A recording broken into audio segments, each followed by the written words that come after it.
राम मंदिर को लेकर टिप्पणी करने की क्या जरूरत थी? अभी मैं रिसर्च कर रही थी आपको लेकर, तो मैंने देखा कि कोई राजा राम करके फिल्म भी आने वाली है, जिसमें आई है। हाँ, मेरी आई है फिल्म, आ गई फिल्म। इसमें कौन सा किरदार है आपका? राम बना हूं मैं। बताइए, राम का किरदार निभा रहे हैं, राजा राम फिल्म कर रहे हैं और राम जी के मंदिर को लेकर सवाल खड़े कर रहे हैं। तो मैं कह रहा हूं कि वो मुझे सनातनी मानने से इनकार कर रहे हैं, जबकि मैं राजा राम किया हूं। हाँ। वो कभी राजा राम फिल्म नहीं किए हैं।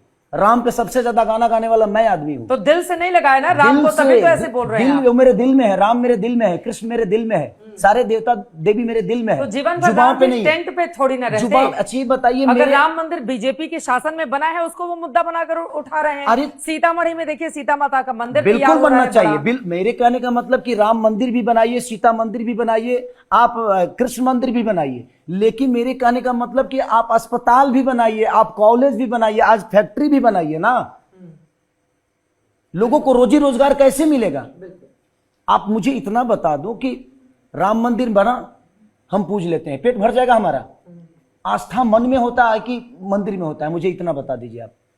दिल में होता है, मन में होता है, मंदिर में जाकर ईश्वर को नमन करता है आदमी। पूजने वाले ना घर में भी पूज के और बड़ा हो जाते हैं। तो मंदिर नहीं होना चाहिए? नहीं, बिल्कुल होना चाहिए।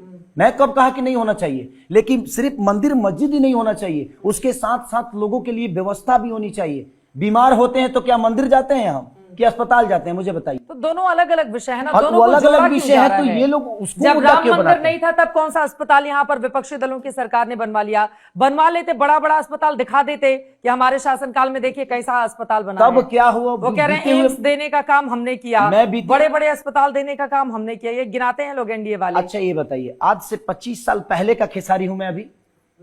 नहीं ना। तो मैं 25 साल पहले की बात क्यों करूं? अभी जो समस्या है मैं उसकी बात करूंगा ना।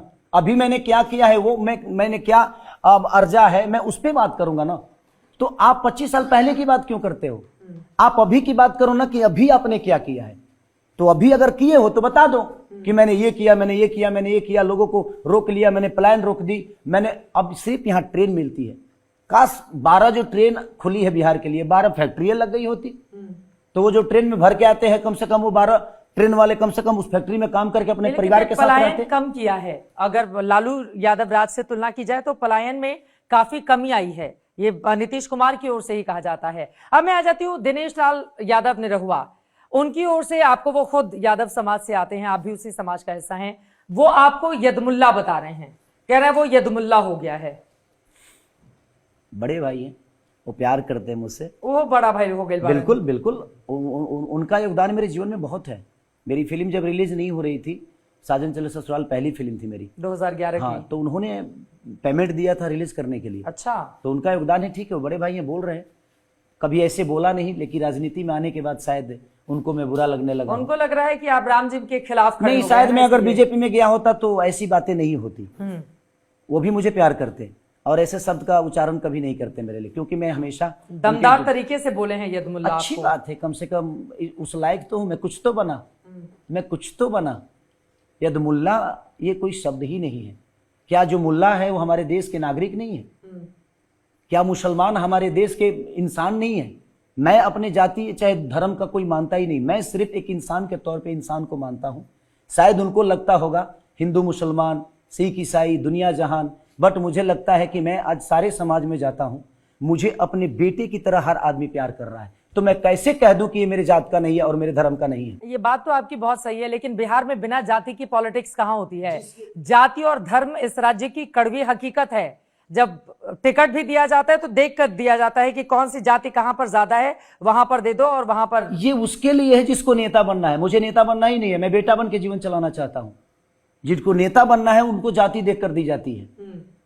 जिसको अपने राजनीति को बिजनेस बनाना है ना, उनको उनके दिमाग में ये बातें होगी कि नहीं मुझे चुनाव जीतना है, ना मेरी जीत की खुशी है ना मेरी हार की गम। जिस दिन छपरा बेहतर हो जाएगा ना, उस दिन मैं जीत जाऊंगा। अभी तो चुनाव का रिजल्ट नहीं आया, अभी तो वोट पड़ना है, तब तक हार का गम की भी बात करने लगे। वो बात कह रहा हूं मैं। अब इस तरह की बातें आप करेंगे, लोग कहेंगे देखिए इनको लग रहा है कि अब कठिन सीट पर उतार दिया आरजेडी ने। नहीं, कठिन मेरे लिए कठिन कुछ नहीं है जीवन में। अच्छी बताइए, अगर कठिन है तभी तो लड़ने में मजा आ रहा है। मजा आ रहा है, बिल्कुल आ रहा है। और मेरे लिए कठिन अब नहीं रहा है। क्योंकि मैं हर समाज में गया हूं और हर समाज के लोगों से मिला हूं और हर समाज के लोगों ने खेसारी लाल यादव की उस परिवार ने मेरी आरती उतारी है तो वो और तो मुझे स्टार आशीर्वाद को दिया। देखने आ रहे हैं ना, जो सुपरस्टार है भोजपुरी समाज का, उसको देखने आ रहे हैं। आपको नेता के तौर पर भी स्वीकार कर रही है जनता क्या? अब वो करेगी कि नहीं करेगी वो उसका विषय है। मैं अपने चीज को ना ऐसे में नेताओं की तरह नहीं बोल सकता कि है डंका के चोट पे ये हो रहा है, नहीं, ये जनता का विषय है। उनको लगता है कि उसका बेटा उसके लिए सही करेगा तो मेरे लिए वोट करेंगे, नहीं लगेगा तो नहीं करेंगे। इसमें दुख की कौन सी बात है? खेसारी लाल को उन्होंने स्टार बनाया, उन्होंने ही बनाया ना, कि मेरे पापा ने मुझे सुनकर स्टार बनाया, नहीं ना। तो मेरे को जब सुन के एक गरीब के बच्चे को इतना बड़ा वो कर सकते हैं, तो क्या वो मेरे लिए वोट नहीं कर सकते? वो करेंगे। वो 14 के बाद सबको पता चलेगा जो किसको कितना।